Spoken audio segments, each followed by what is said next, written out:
Indian auto industry has been a great success story. As we see the size of Indian industry today, which is close to $150 billion. But if we compare Indian auto industry in value terms to the global auto industry, the global trade in auto industry today is about $1.5 trillion. Our exports from OEM side are $12 billion and from the component side $15 billion. So which is slightly lower than 2% of the global trade.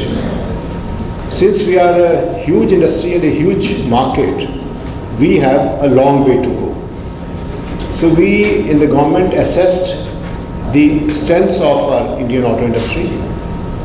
We have reached a critical mass, but now when we look at the advanced automotive components, they comprise as on today about 3% of the value in terms of Indian auto sector production.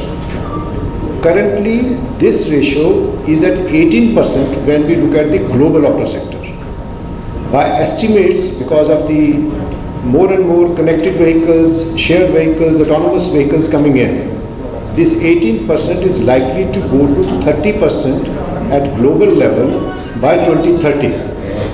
So, to increase the size of Indian auto industry, this is the area we need to focus. So that's how this PLI scheme has been framed. In these advanced automotive components, where our production is low, it's mainly because we lack economies of scale, we lack technology, we lack suppliers base. So Indian auto industry requires a great structural change to reach there. The PLI scheme is to act as a catalyst and help the industry in bringing about this structural change so that Indian auto industry is put on the trajectory of a much higher growth rate.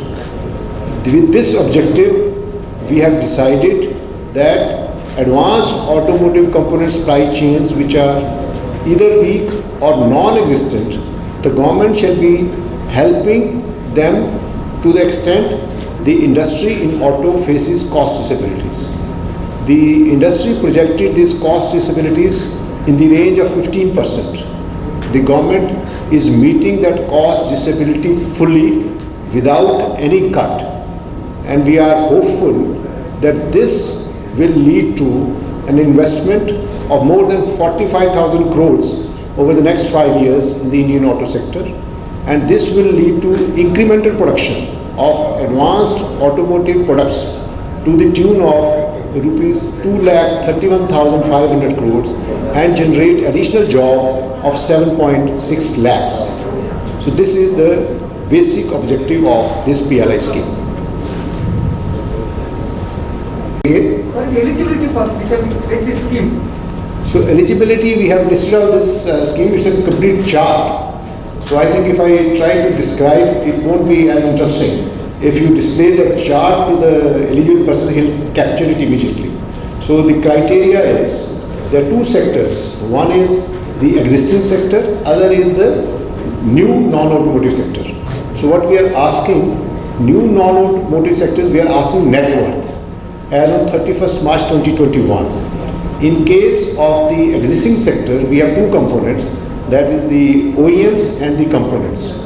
So we are asking them about the global revenues and global fixed assets. So different yardsticks are there for different categories. Then they have to bring in investment.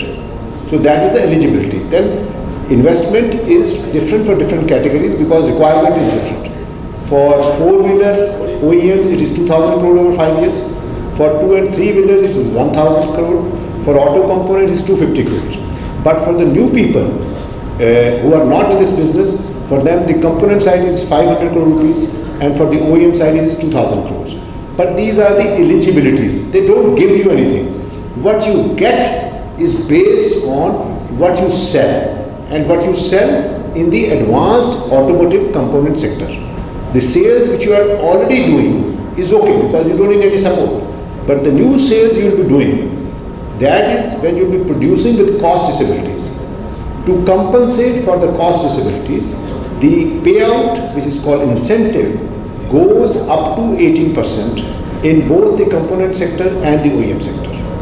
And very interesting thing here is, for the hydrogen fuel cell and the electric vehicles, there is an additional advantage, because for electric vehicles, we already have a FAME scheme going on, which is rupees 10,000 crores. So a person can take benefit on both the sides, under FAME as well as this PLI. Because FAME, we are giving benefit to the buyer. Under PLI scheme, we are giving incentive to the manufacturer. Then for electric vehicles, as on today, you see in electric vehicle, there are basically two parts. One is the battery, which is coming from cells, and second is the powertrain. Both of these are today not made in India. So we have another PLI which we announced in May of rupees 18,100 crore. That is for manufacture of advanced chemistry cells. So under that, whosoever produces, they have to bring in 25% value addition to start with and 60% local value addition within 5 years. So for the first time, a person who is producing cells in India, say, gets benefit under the PLI scheme for ACC, and then that person is also an auto. He can get benefit up to 18% under this. So 20% benefit is under advanced chemistry cell and up to 18% benefits under PLI for auto. With these three schemes combined, India is probably the best place in the world now to manufacture cells and electric vehicles. So we are looking forward to a big change happening in the near future for manufacturing of EVs in India. So is PLI revenue eligibility and investment? Currently, Indian auto sector already has a surplus capacity. We know it. Because their depending upon the sector which you are saying, their capacity utilization is about 60 to 70%. Besides that, in the 5 years preceding COVID, Indian auto got about $34 billion of investment. So auto industry in India is pretty mature. They brought in investment on, after full calculations, that will fetch them profit.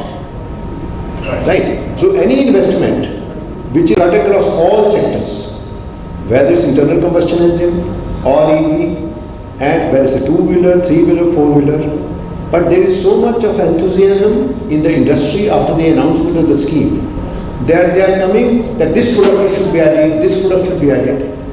So that enthusiasm is a very good thing. So now we have told the industry that please give us the list of such products which are being consumed but are not being made in India because their supply chains are absent or weak. They should give the list with the data, import-export data, consumption data. So once they give the list,